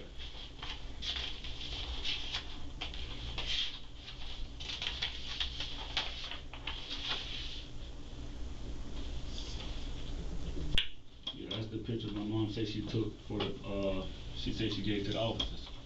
Yeah, that's my first time, that's my ever first time seeing that guy. In this picture? Yeah, in that picture. Did your mom send you this picture? Who sent me? Nah, I think my sister sent me that picture, I don't know. So Tiffany sent you that picture? I believe so. How long after this incident happened did you get that picture? No, I think she sent me that picture like not too like long after that happened. Okay, so shortly thereafter you got that picture. Yeah, son, we do Dr. Insanity all the time. All the time. Mm-hmm. And you went to Tony's Market purely just to buy a Red Bull? No, I was hanging because you know they have a little jam spot. Were you looking for this guy? No, I wasn't looking for that. I don't know that guy. Okay. I've never seen that guy until that picture. I didn't know him. At what point in time did you hook up with Wanisha that day? One thing for certain, two things for sure. You know what's in the back of that officer's head right now? He looking dead in his face and he about to ask him, why the fuck you lying? Why you always lying? Gosh almighty, they got you, Bubba. Wanisha came to my house, what? I can't recall what time she came to my house. But I remember her coming over. Give me a ballpark. That's what I'm saying, I can't recall what time. Was it before or after the punch? Say it again, what? Was it before or after your stepdad was punched? That was, I think that was after. That was after. Was it before or after you left the house to go back to the mechanics? That was after, because I was by myself. Was it before? Gosh almighty, they trying to trick him up. Trick him all the way up, y'all. This was a keeping the family murder. And the first thing they did was not keep it in the family. Yeah. They didn't have their story straight about anything at all. Everybody should have just said, I don't recall. That would have been better. You know? All the world. A game of dodgeball. They play dodge bullets on the streets there. Indeed. The logo on his head, Tennessee Titans. Tennessee Titans on the logo. After you went to Tony's Market? I was after. Did you ever get in her car that day? Nah. How well do you know her brother? I don't really conversate with that little man. Do you stay often at her house? I go back and forth like some nights. So you stay out there often? I ain't gonna say often, I just, because like I say, my son with me, so. That night before this whole thing happened, did you spend the night at her house? Yeah. Okay. Yeah. So you left that day, that morning, from her house to start your day? Mm-hmm. That's a yes, right? Yeah. Okay. Did you go back that night? I did go back that night. Did you ever talk to Wanisha about this, that day? Nah. I didn't. She knew about the incident because she came over there. So. Did you call her over there because of the incident? Nah, we always on the phone. Yeah, I know you are. I'm just saying, did she come over strictly because of that? No, she always come over. So I won't just say because of that incident she came over like that. So when you're there with her, what did you tell her about this incident? I ain't have to tell her because at that time, my sister and my mom, I think they went somewhere and they came back and then I don't know where they went after that. So they was all in the house talking about it. So she heard it from, their mouth talking. Okay, but at that point in time, everybody left and it was just you and her? No, at that point in time, it was just me and my kids. And then by that time, my mom came back from the hospital, I believe. Then I went back over to her house. Okay. Was Detroit Wanisha, Tigers. did you, Wanisha stay in your house after she came over with you till you guys left together? Yeah. And around what time was that? I can't recall what time it was. Was it dark outside? It was probably just getting, nah, it wasn't, it was, I won't say it was dark. Was your mom home? Or she was not No, home? she was still at the hospital. She was still home. So who did you leave your kids when you left? When you left for Wanisha? My sister was getting ready to go, and my nephew went with her. My nephew and my son all went with her. With Tiffany? Yeah. Okay, and around what time was this? The hose is this? I can't, it was just before dark. I can't recall what time it was. Did you feed them dinner, or? Nah. Was that something Tiffany was gonna do? Yeah. I mean, I got a 10-year-old and a 14-year-old nephew. They big, like big boys. I ain't got a... Did you ever have... Officer with the glasses, he over there chewing hard as ever on that gum like that's the last stick of gum he ever had. And putting in parlays. He checking on his parlays, y'all. Conversation with Wanisha about trying to get this guy for what he did to your stepdad. Nah. No, sir. Why would Wanisha be involved in this then? I don't see how she's involved. You don't have to see it, but she is involved. I mean, I don't... You didn't ask her to do it? Ask her to do what? To get involved in this? No. To get this guy killed? Wanisha ain't got nothing to do with nothing. That's what I'm saying. But she did. She does. And she's gonna get arrested for it. How I'm gonna arrest her for it. Oh, look at these two guys. They in sync. They definitely in sync, y'all. The leg cross at the same time. Wanted to see how this evolved. She's pregnant right now, right? Was phenomenal. Check them out. I'm gonna go back. There we go. Now watch the leg cross, y'all. Watch the leg cross on Officer A and Officer B. Let's go. She does, and she's gonna get arrested for it. Yeah. How I'm gonna arrest her for it? I'm just wanting to see how this evolved. She's pregnant right now, right? How far along is she? 7 months. Whose baby is it? 9. Okay. And she's gonna get arrested for this. And you're telling me that you're not the one who asked her to do anything? Nah, she ain't got nothing to do with nothing, and I sure ain't got nothing to do with nothing. Okay. Do you know that her car was over there all afternoon? Nah, I don't. That's crazy. You did not know that? You're telling me that you went by Tony's Market just once that day? Yeah. Just one time? That was it. Then you went inside? And I got a Red Bull. Yeah. And then after that, you went home? I just went about my day. You know, just hanging like what I do on the news. Hang, smoke, just chill. Okay. Like this. Do you have any questions? Nope. How about you, Steve? Do you have any questions? I don't. All right, Tyrone. I believe we have enough. I appreciate it. While everyone was questioned, Warren Pollock, the alleged triggerman, never showed up for a single interrogation. In July 2025, after more than 3 years of investigation, Warren was arrested in Augusta, Georgia, and indicted on first-degree murder charges. He remained in custody in Richmond County, awaiting extradition back to South Florida. His sister, Wanisha Pollock, was arrested 2 days later in Lauderhill and charged as an accessory after the fact. Tyrone kept defending her, but detectives already had her car, surveillance footage, phone records, and statements placing her at the scene. She was later released on a $20,000 bond. Now investigators are left piecing together multiple possibilities. Did Tyrone use Wanisha's car to commit the crime? Was she covering for him? Or did Warren work with someone else entirely? As for the rest of the people connected to that day, no member of the Wooten or King family has been arrested or charged. The legal threshold to prove someone ordered or solicited a hit is extremely high, and so far, investigators have not been able to produce direct evidence linking any family member to the actual shooting. Our heart goes out to Stephen Black's family and everyone else affected by this tragic loss. I want to wake up well. I want to look up and see my son coming through the door. I want to see my son.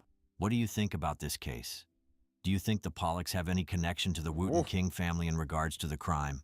Share your thoughts in the comments below. Thank you for watching today's video. Don't forget to subscribe and check out one of the craziest cases I've ever covered right here.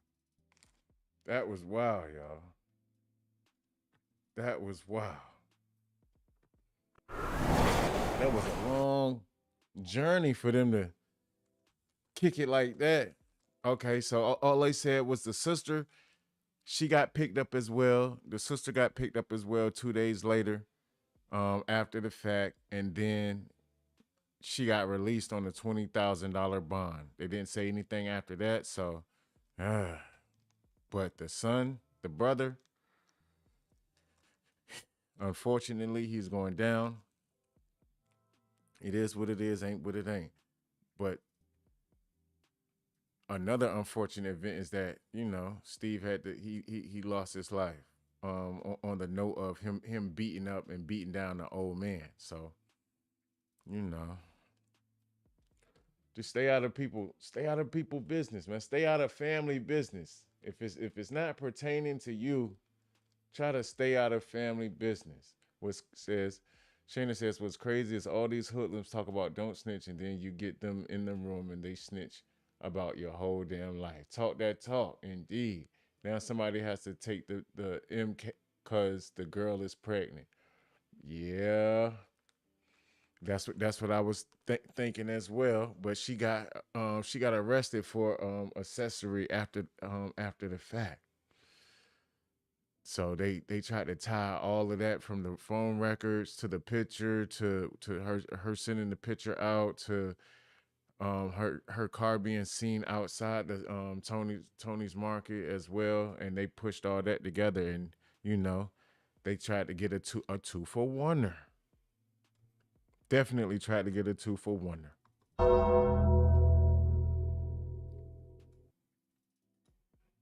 Yeah, because if nobody told they was gonna use the girl car and charge her, now somebody has to take that body. Yeah, indeed. The moral of the story is, if you want to get away with unalive and someone, be a complete and total idiot, moronic yeah. You can lead them to water juice. You can lead them to the water. That's crazy how people get involved in stuff that isn't their business. Yeah, my point exactly. Because if he wouldn't have never got out the car to fight the stepdad, it was the stepdad, the old man. It was an old man. You get out, you want to rumble on the old man, and then what ended up happening to you after the fact was that you was unalive at the supermarket for beating on that old man. I'm not saying that's justifiable. I'm not, in any way, shape, or form saying that it was the right thing to do. I'm just saying he should have just stayed out of people's business that wasn't his at all. Great advice, Ace. Folks be stepping in when they don't need to, and stay quiet when they should step up. Ass back all the way backwards, brother. All the way backwards. Crazy word. In the crazy world that we live in. That was our interrogation room for this evening / morning or early morning. Tomorrow is Saturday, and I appreciate all of y'all for kicking it with me. Big shout out to y'all. Big shout out to the Acers. Tomorrow morning I'll be live doing another. It might be body cams in the morning. I'm not sure if I'm going to do interrogation room or body cams in the morning, but either way. And also we have a third variation of stories of true crimes, just true crime stories that we're going to be doing also, just to keep everything up to date, up to par, a little bit different each time. So we're going to rock on out. Tomorrow's a new day. Hopefully everybody's blessed.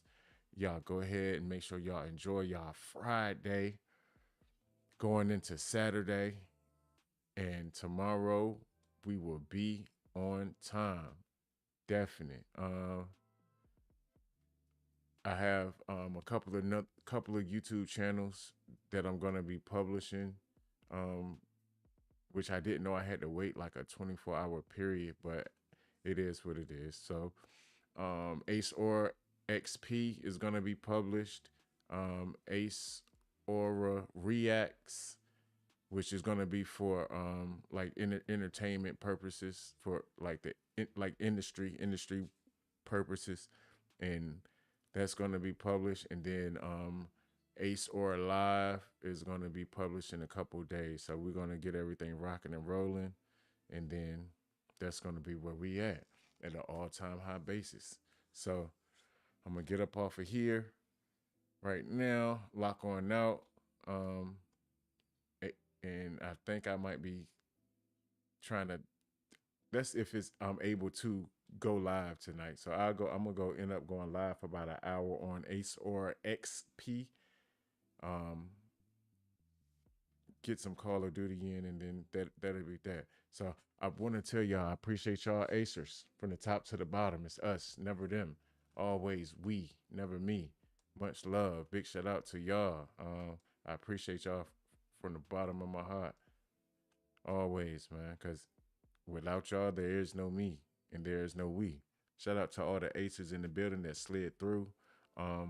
Members only content coming up this weekend. So I might do I'm going to do, not might, but I'm going to do a members only live also, and drop some new vids for everybody to tune into. So much love, much love. So Ace Aura Media will be rocking out all the way. I appreciate y'all. To everybody here, we are growing slowly but surely, and we gonna get to where we need to get to, because where we at right now is where we need to be. Like real where we are right now is where we need to be. The family's just gonna get a little bit stronger, a little bit longer, that's all. So for everybody that's here, y'all, the day ones, the officials, the Acers of the Acers, shout out to the Acettes, shout out to the Aces. Much love from my heart to yours. So without any further ado, y'all, don't forget, we don't break the content, we just break the content down. Number 2, don't forget, stay hydrated out there, y'all. Definitely stay hydrated. And number 3, don't forget, we always protect the kids, we always protect the women, we always protect the elderly, we always protect us as a whole, as a family, as a unit, and we always protect the innocent. So, and one more for my brother Juice. Can't forget the puppies, y'all. Woof, woof, So without that, I'll let y'all get to it. Let y'all get y'all rest on and enjoy y'all. Gotta protect the boobies. You and Shayna funny. Much love, y'all. So I'll be seeing y'all in the morning, rocking out with y'all in the morning. I'm gonna try to see if I can go live on Ace Aura XP and get a game in, and then I'm going from there. So we're gonna rock on out. Love y'all. Happy Friday. See y'all shortly. Another Saturday in the books, and we good to go. Peace.